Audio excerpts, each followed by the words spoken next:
kesempatan ini saya akan jelaskan mengenai NIB.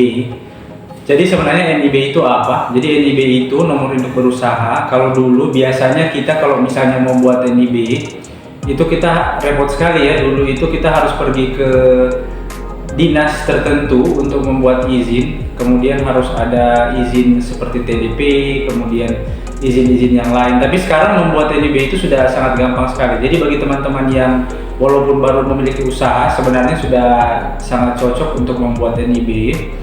Karena NIB ini dia adalah dasar awal ketika kita ingin membuat usaha ya. Jadi usaha ini sangat penting sekali, walaupun usaha sederhana, karena di NIB itu ada namanya KBLI. Jadi KBLI ini adalah kelompok usaha yang teman-teman bisa pilih sesuai bidang daripada teman-teman. Kemudian bidang usaha yang teman-teman pilih ini nanti akan terhubung dengan NIB yang teman-teman buat. Jadi NIB itu dia bisa kita akses untuk membuatnya di oss.go.id. Itu sudah sangat mudah sekali dan gratis. Juga teman-teman bisa membuat NIB ini dengan cara yang sederhana ya, bisa lewat handphone, bisa lewat komputer atau laptop juga bisa.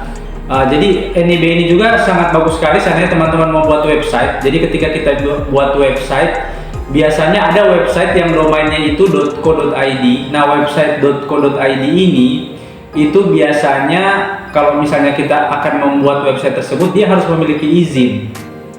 Dengan menggunakan NIB, kita dapat memiliki kesempatan punya website dengan domain .co.id. Jadi itu salah satu manfaat daripada NIB ya. Dan juga dengan NIB kita akan sangat mudah mengikuti kegiatan-kegiatan yang bersifat UMKM, karena NIB ini dia mirip seperti KTP tapi untuk usaha ya. Jadi tanda pengenal usaha tersebut dan juga izin usaha itu melekat di NIB tersebut. Jadi untuk itu tunggu apa lagi, untuk teman-teman yang ingin membuat NIB di OSS dapat mengikuti panduan berikut.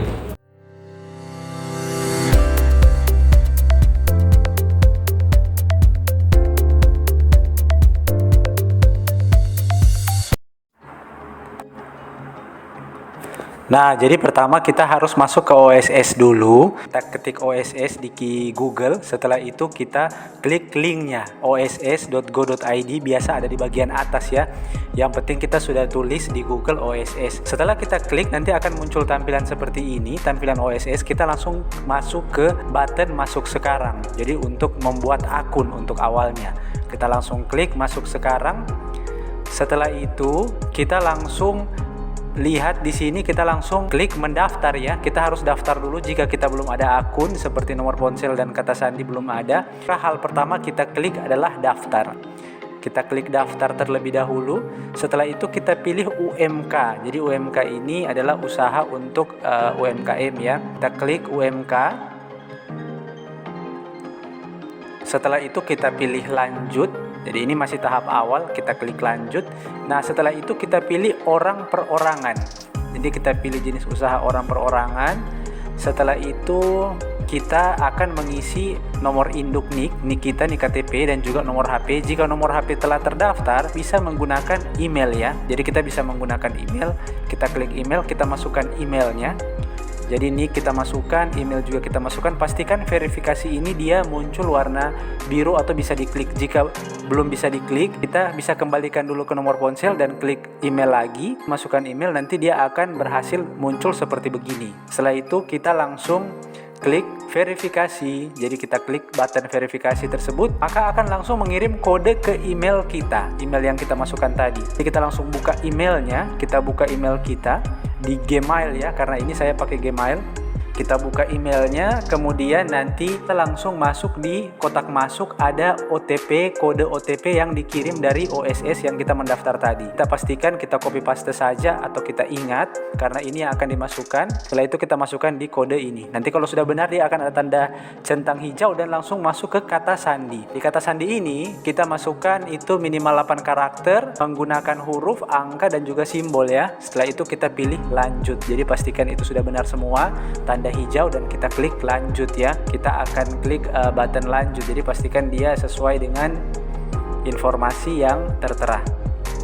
Setelah itu kita akan melihat nama pelaku usaha masih kosong, itu kita isi ya, nama pelaku usaha kita atau nama kita. Jadi kita isi sesuai dengan NIK, nomor induk kependudukan kita. Kita tulis jenis kelamin, kemudian tanggal lahir juga kita isi.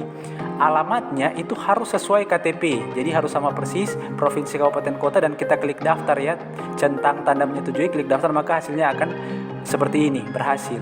Dan kita akan langsung masuk ke sistem OSS-nya. Ini sudah otomatis terlogin di dalam, ada informasi seperti ini muncul. Ini kita tinggal klik saja tombol warna biru, mulai, dan juga kita lihat ya ada semacam informasi, kita next saja. Kita tinggal next, klik saja ya tanda arah itu. Nah, nanti kita klik, ini hanya sebagai informasi saja. Kita klik selesai. Nah, diklik ya, jadi kita hanya tinggal mengklik saja karena ini hanya kita akan masuk ke data pembuatan usaha. Nah, di sini akan langsung muncul mengenai data kita. Nah, selanjutnya kita akan langsung mengisi data di dalam. Kita akan melengkapi. Jadi untuk NPWP bagi yang belum ada tidak apa-apa, kita langsung simpan saja data, maka akan muncul langsung seperti ini tampilan bagian bawah, tambah bidang usaha. Ini nanti kita akan menambah bidang usahanya ya. Kita klik warna biru. Nah, kita akan melakukan penambahan usaha. Jadi kita klik button tambah usaha, akan muncul tampilan begini. Kemudian kita klik pilih bidang usaha ya. Di sini kita pilih utama, kemudian bidang usahanya sesuaikan dengan nomor KBLI. Jadi KBLI itu adalah semacam kelompok bidang usaha. Ada kode-kodenya yang teman-teman harus cari di Google. Kemudian di bagian ruang lingkup itu teman-teman bisa isi seluruh. Jadi isi seluruh, kemudian langsung simpan. Klik button simpan yang di kanan bawah ya. Nah, setelah klik simpan, maka selanjutnya kita akan mengisi apakah punya NPWP. Bisa saja kita tulis tidak, kita isi nama usahanya. Jadi nama usaha teman-teman kita isi, misalnya Kios Putra Tunggal ya, ini contoh saja. Lokasi usaha itu ada di mana, di darat, dan ukuran luas usaha itu berapa meter persegi. Jadi ini kita isi sesuai dengan perkiraan. Bisa saja misalnya mungkin 100 meter persegi ya. Kemudian lokasi usaha itu kita taruh mungkin ada di mana, di kabupaten kota mana. Ini kita bisa pakai koordinat ya. Kita bisa langsung klik. Nah, setelah itu akan muncul seperti ini. Koordinatnya bisa kita geser-geser sesuai posisi ya. Selanjutnya kita akan mengisi di bagian bawah adalah alamat. Nah, alamat ini alamat detail usahanya. Jadi kita isi di mana, kemudian kabupaten, provinsi, kabupaten, kota, dan kecamatan. Jadi alamat usaha ini kita lengkapi. Kalau sudah benar semua sama kode pos, apakah usaha ini sudah berjalan? Kita bisa isi sudah. Kemudian tanggal berjalannya itu tahun berapa, kita pilih, bisa kita geser-geser. Setelah itu kita langsung pilih bulannya juga. Nah, apakah usaha tersebut ada melakukan pembangunan? Ini bisa kita kosongkan karena ini opsional. Dan modal usaha harus kita isi. Misalnya contoh dia berapa banyak ya. Kita validasi resiko, muncul warna hijau seperti ini. Maka selanjutnya kita pilih deskripsi bidang usaha. Kita bisa pilih apa yang muncul, yaitu kabupaten kota, bisa diklik langsung.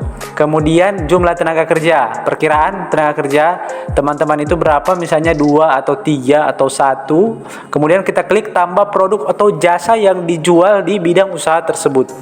Ini kita tulis saja jasa lainnya. Kemudian salah satu jenis jasa yang kita jual di usaha tersebut, misalnya contoh beras dengan kapasitas produksi misalnya 120 per tahun ya, ini perkiraan saja. Kalau sudah, kita klik selesai yang ada di bagian kanan bawah ya. Kita perhatikan dulu bagian atasnya. Kemudian kita klik selesai. Nah, setelah itu dia akan muncul seperti ini. Dia akan langsung muncul informasi di bagian bawah. Ini kita klik di bagian kanan bawah ya. Kalau sudah benar dan seterusnya, kita klik lanjut di bagian kanan bawah. Ada button lanjut, itu kita klik ya. Nanti di bagian kanan bawah tersebut ada tombol. Nah, setelah kita klik, maka dia akan muncul seperti ini. Ini sudah masuk ke persiapan proses cetak NIB. Kita klik warna hijau, proses perizinan berusaha. Jadi kita klik saja buttonnya, maka dia akan muncul seperti ini. Ini kalau misalnya dia belum muncul, bisa diklik lagi ya. Kita klik lagi untuk memastikan. Nah, setelah itu akan muncul informasi pernyataan mandiri, kita centangkan semuanya. Ini kita centangkan, kemudian ada di bagian bawah juga kita centangkan ya. Nah, setelah itu kita bisa langsung klik lanjut. Nah, oke. Nah, ini sudah muncul draftnya. Jadi draft nomor induk berusaha sudah muncul. Setelah itu ini sudah bagus ya, sudah siap izin teman-teman itu sudah akan muncul. Kemudian kita centangkan, kemudian kita terbitkan perizinan berusaha. Diklik saja satu kali. Nah, ini oke. Setelah itu dia akan langsung muncul warna biru cetak NIB. Nah, kalau sudah muncul warna biru begini, teman-teman sudah bisa langsung cetak ya. Ini sudah lengkap semua, ada pernyataan mandiri bisa dicetak di kolom pernyataan mandiri, dan juga warna biru cetak NIB bisa langsung diklik, maka otomatis dia akan langsung muncul tampilan daripada nomor induk berusaha itu sendiri. Nah, ini selamat sudah muncul nomor induk berusahanya, sehingga nanti nomor induk ini bisa digunakan sebagaimana mestinya ya untuk perizinan dan lain sebagainya. Jadi itu yang bisa saya sampaikan. Cukup sekian, terima kasih. Ini bisa di save ya. Oke.